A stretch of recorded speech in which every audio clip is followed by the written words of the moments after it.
Chief whip हैं तहरीक इंसाफ के आमर डोगर साहब।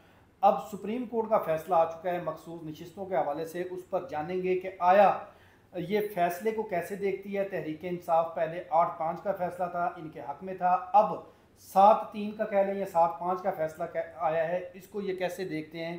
और सेकंड चीज़, फैसले के बाद क्या सुन्नी इत्तेहाद कौंसिल पार्लियामेंट हाउस में मौजूद है और आप उसी के चीफ विप हैं या फिर अब आप भी आज़ाद हो गए हैं।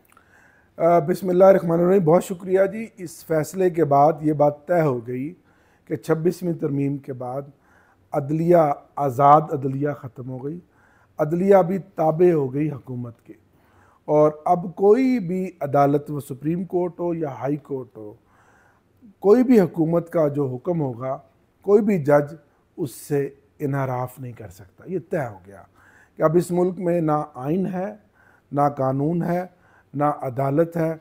इस मुल्क में जंगल है, जंगल का कानून है, जिसकी लाठी उसकी भैंस वाली मिसाल अमलन है। और मार्शल लॉ में भी ऐसा नहीं हुआ।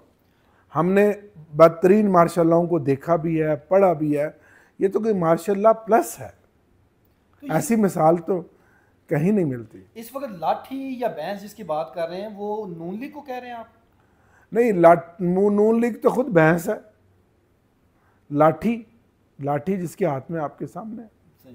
तो अब इलेक्शन कमीशन को 15 दिन का वक्त दिया गया है, तो लगता है आपको इलेक्शन कमीशन से इंसाफ मिल जाएगा पीटीआई को, क्योंकि कागजात उन्होंने इलेक्शन कमीशन उस इलेक्शन कमीशन से जो पिछले 6 महीने से जिसकी मुद्दत ख़त्म हो गई और जो मुद्दत की बजाय अब इद्दत गुजार रहे हैं, जिन्होंने पिछले 6 महीनों में 4 एजाज़िये दिए, ऑनरेरिये दिए, और पिछले साल हमने उनको 6 अरब रुपया दिया, और इस साल फिर हमने 7.5 अरब रुपया रखा इस पार्लियामेंट ने इलेक्शन कमीशन के फ़ंड के लिए, जो नाकाम हुआ अपना आइनी किरदार अदा करने में, जो नाकाम हुआ साफ शफाफ 2024 के इलेक्शन कराने में, जो नाकाम हुआ किसी को इंसाफ देने में।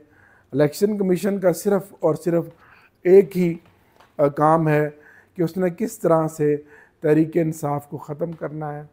उनके वो रिज़र्व सीटों का मामला हो, सिंबल का मामला हो, इंट्रा पार्टी इलेक्शन पे अपना फ़ैसला देने का मामला हो, तो इलेक्शन कमीशन तो ख़ुद लोंडी बन चुका है हुकूमत का और उनका, जिसके हाथ में लाठी है।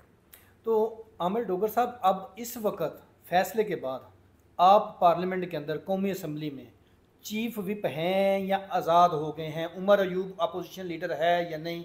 पार्लियामानी लीडर ज़रताज गुल है या नहीं? देखें, चीफ विप या पार्लियामानी लीडर या अपोजिशन लीडर का ताल्लुक अरकान असम्बली की तादाद से होता है, किसी पार्टी से नहीं होता। हम अपोजिशन में हैं, मैं चीफ विप अपोजिशन पीटीआई लिखवाता हूँ, और हाउस के अंदर रिकॉर्ड में हम सब एसआईसी हैं। अब अगले 15 दिन की फिर लाठी दे दी है इलेक्शन कमीशन के हाथ में कि अभी तसल्ली नहीं हुई कि इमरान खान को जेल में डाल दिया, अभी तसल्ली नहीं हुई, या अभी वो जो ज़िद और अना और वो नफ़रत ठंडी नहीं हुई कि इमरान खान और उसकी पार्टी के लोगों के ख़िलाफ़ हज़ारों मुकदमात बना दिए, मुझ समेत लोग जेलों में भुगत कर आए सोबतें बर्दाश्त करके, और आज भी 2 साल से ज़्यादा हो गया इमरान खान, शाह महमूद कुरैशी, यास्मीन राशिद, उमर सरफराज, चीमा चौधरी, इजाज़, मियाँ महमूद रशीद, हसान खान न्याजी समेत सैकड़ों कारकुनान ख़वातीनों हज़रात जेल में हैं। इससे भी गुस्सा ठंडा नहीं हुआ। फिर अगर हम जीत कर आ भी गए तो इलेक्शन कमीशन ने हमारा बतौर पीटीआई या एसआईसी नोटिफिकेशन नहीं किया, इससे भी गुस्सा ठंडा नहीं हुआ। फिर रिजर्व सीटें अगर 8-5 के फैसले ने, जो अक्सरियती फैसला 13 रुकनी बेंच ने दे दी कि ये रिजर्व सीटें उनके अगेंस्ट हैं, जो तहरीक इंसाफ के या एसआईसी के या आज़ाद अरकान हैं, जो इमरान खान का नाम लेकर मुंतखब होकर आए हैं, ये सीटें उनका हक हैं, उस पर भी इलेक्शन कमीशन ने अमल दरामद नहीं कराया।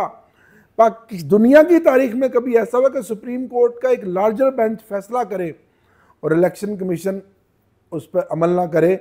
क्यों कि ये फैसला उनके ख़िलाफ़ है, जो चाहते नहीं है कि तहरीक इंसाफ कहीं भी नज़र आए। फिर कभी आपने ये देखा कि रिव्यू पे नज़रसानी पे जाया जाए, और रिव्यू हमेशा 99% रिजेक्ट होती है, और उस रिव्यू में स्टार्ट होते ही 2 ऑनरेबल जज कहें कि हमने इस बेंच का हिस्सा नहीं बनना, क्योंकि ये रिव्यू बनता ही नहीं है, ये मेंटेनेबल ही नहीं है, एप्लीकेशन रिजेक्ट कर दिया। और फिर उससे आगे कि एक जज सलाउद्दीन पंवर उससे इख्तलाफ करे, और 7-3 के फैसले को अब 8-5 के फैसले से जो है रिजेक्ट कर और इस फैसले को आप बहाल करें, और आप कहें कि 70 जो रिज़र्व सीटें हैं उन पार्टियों को दे दी जाएं, माल गनीमत समझ के, लूट का माल समझ के, जो पार्टियां ऑलरेडी, बड़ी अहम बात है, रिज़र्व सीटें अपने मेंबरान के अगेंस्ट ले चुकी हैं, जो 1.25 साल से उनकी ख़वातीन और उनकी अक़लियती नशिस्तों पर जो मेंबरान आए हैं वो बैठे हुए हैं, और किसी में अखलाकी जरूरत नहीं है। कोई पाकिस्तान के अंदर माई का लाल ऐसा नहीं है इन पॉलिटिकल पार्टियों में भी जो हक की बात कह के कह सके कि हमें ये सीटें नहीं चाहिए। मैं सलाम पेश करता हूँ जमात इस्लामी के हाफिज़ नईम साहब को कि जो हार गए थे उनको भी तो सीट दे दी गई थी ना, उन्होंने कहा ये सीट मेरी नहीं बनती, ये सीट पीटीआई की बनती है, मैं ये सीट नहीं लेता। तो क्या इनमें कोई ज़मीर है? क्या इनके अंदर कोई इखलाकियात हैं? क्या इस मुल्क में कोई आइन और कानून रह गया? सिर्फ एक ही सोच है कि जुल्म है, बर्बरियत है, फस्तायत है, इमरान खान और तहरीक इंसाफ को ख़त्म करना है। ये नहीं हो सकता, और ये नहीं हो सकता, क्योंकि मैं हिस्ट्री का स्टूडेंट हूँ, मैंने दुनिया की बड़ी बड़ी हिस्ट्रियाँ पढ़ी हैं। जितना भी जुल्म है, जबर है, बिल आखिर जीतता कौन है? जो हक पर होता है, और इमरान खान हक पर है और वही जीतेगा, उसी का फ़लसफ़ा जीतेगा, उसी का नज़रिया जीतेगा और हक ही जीतेगा इंशाल्लाह। डोगर साहब कह रहे हैं कि जब ये फैसला आने के बाद अब आपके अरकान आज़ाद हैं, वो जिस जगह जाना चाहे जा सकते हैं, और उनके ऊपर कोई नाअहली की तलवार भी नहीं लटक सकेगी, जो अब यानी कि 84 की बात करूँ, 5 पहले जा चुके हैं। तो क्या वाकई ऐसा है, कोई ऐसा प्रेशर मौजूद है कि लोग पीटीआई को छोड़कर दूसरी जमातों में जाना चाह रहे हैं? जिस जगह क्या जनाब, जगह तो वही है जहाँ सबको भेजा जा रहा है। पैसे लेने हैं, पैसे ले लें, वरना मुकदमात का सामना करेंगे, वरना जुल्म और बर्बरियत है। ये 84-85 लोग आज भी कायम है, हक पर कायम है। अब इलेक्शन कमीशन फैसला करेगा, अगले 15 दिन में फैसला करना है उसने कि हमारे नॉमिनेशन फॉर्म, यानी कि फिर गड़े मुर्दे उखाड़े जा रहे हैं। हमें फिर वहीं ज़ीरो पे फरवरी 2024 में जाके खड़ा कर दिया गया कि आप यहाँ से देखें कि इनके फॉर्म ठीक थे नहीं थे, इनका डिक्लेरेशन क्या था, ठीक था नहीं था। इतना जुल्म, वो चाहते नहीं कि इमरान खान का कोई बंदा इस पार्लियामेंट में रहे। कट टू शॉर्ट ये पूछूंगा कि केपीके में सेनेट इंतखाबात 11 सीटों पर होने हैं, जो नहीं हो सके उस वक्त हुक्म इम्तना हुआ था। अब चूंकि फैसला आ गया सुप्रीम कोर्ट का, तो अब होना है। पीटीआई को, या मैं कहता हूँ जो तहरीक वहाँ पर अक्सरियती जमात है, तहरीक इंसाफ कह लें या सुन्नी ताक, उसको नुकसान नहीं होगा 3 से 4 सीटों का केपीके में? जाहिर है जी, किया इसलिए जा रहा था। केपीके की सेनेट सीटें थी कि यहाँ 17 सीटें जीतने वाली पार्टी को 2/3 मेजोरिटी जितवाना था, तो इसलिए किया जा रहा था, सारा प्लान है। और अब केपीके में भी कहा जा रहा है कि फॉरवर्ड ब्लॉक बनेगा और अली अमीन गंडापुर की हुकूमत जो है वो गिरा दी जाएगी। ये सारी बातें ज़ुबान ज़द-ए-आम है। आपको लगता है कि अली अमीन गंडापुर से ज़ाहिर अलीमा खान की भी नाराज़गी और होती रहती है, इमरान खान भी कभी गुस्से का इज़हार करते हैं, कभी खुश होते हैं, तो अली अमीन गंडापुर कायम रह पाएंगे? इस मेरा ख्याल है कि अली अमीन गंडापुर और केपीके की हुकूमत हमारी बावजूद इन तमाम हालात के वहाँ मजबूत है, और केपीके की हुकूमत को कोई नहीं हिला सकता। परवेज़ खटक साहब को वहाँ पर दफ्तर बना के दिया जा रहा है पेशावर में। सर, परवेज़ खटक साहब का तो पहले भी दफ्तर है, वो एडवाइज़र है इंटीरियर मिनिस्ट्री में, लेकिन कुछ भी कर लें, इमरान खान का मजबूत किला है, ना सिर्फ केपीके बल्कि पूरा पाकिस्तान। ये जहाँ आपसे मैं इंटरव्यू ले, इस चौक पे बाहर आप बैलेट बॉक्स रख दें, 50 बंदे गुजरेंगे, 50 बंदों से वोट करा लें, 50 में से 48 बंदे कहेंगे इमरान खान।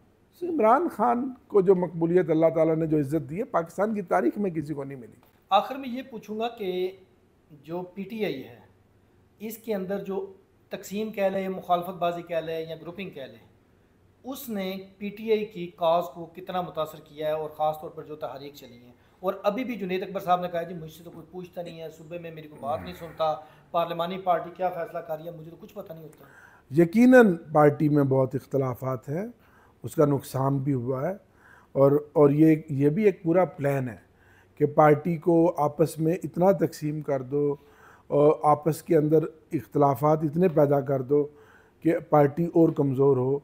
लेकिन इमरान खान का नज़रिया इतना मजबूत है, ये कुछ भी कर लें, जितनी साजिशें कर लें, इमरान खान को और उसकी पार्टी को ख़त्म नहीं कर सकते। बैरिस्टर गौहर साहब इन चीज़ों को कंट्रोल क्यों नहीं कर पाते?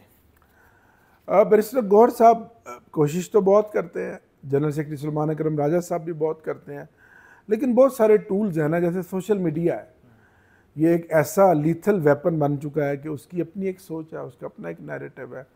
तो पार्टी को जिसको कहते हैं ना चूमुखी जंग लड़नी पड़ रही है, कई महाजों पे हम लड़ रहे हैं। सोशल मीडिया का महाज है, वर्कर्स का महाज है, आपस के KPK में इख्तलाफ आता है, लीडरशिप के इख्तलाफ आता है, खान साहब से हमें मिलने नहीं दिया जा रहा, खान साहब की जो हम सही इनपुट देना चाहते हैं पब्लिक का वो हमें दिया नहीं जा रहा। तो हमें तो हर तरह से मार पड़ रही है। ऐसा जुल्म तो कभी किसी पॉलिटिकल पार्टी के साथ नहीं हुआ, अब तहरीकें बदतरीन मार्शलों में भी नहीं हुआ। अब तहरीक इंसाफ जो तहरीक चलाएगी, अदलिया की आज़ादी की चलाएगी या इमरान खान की रिहाई की? क्योंकि अदलिया जो है वो 26वीं तरमीम के बाद, जैसे आप लोग कहते हैं, जजों की रिहाई की और इमरान खान की रिहाई की तहरीक चलाएगी। जजों को रिहा करो और इमरान खान को रिहा करो, ये तहरीक चलाएगी। बहुत शुक्रिया अमर डोगर साहब, थैंक यू।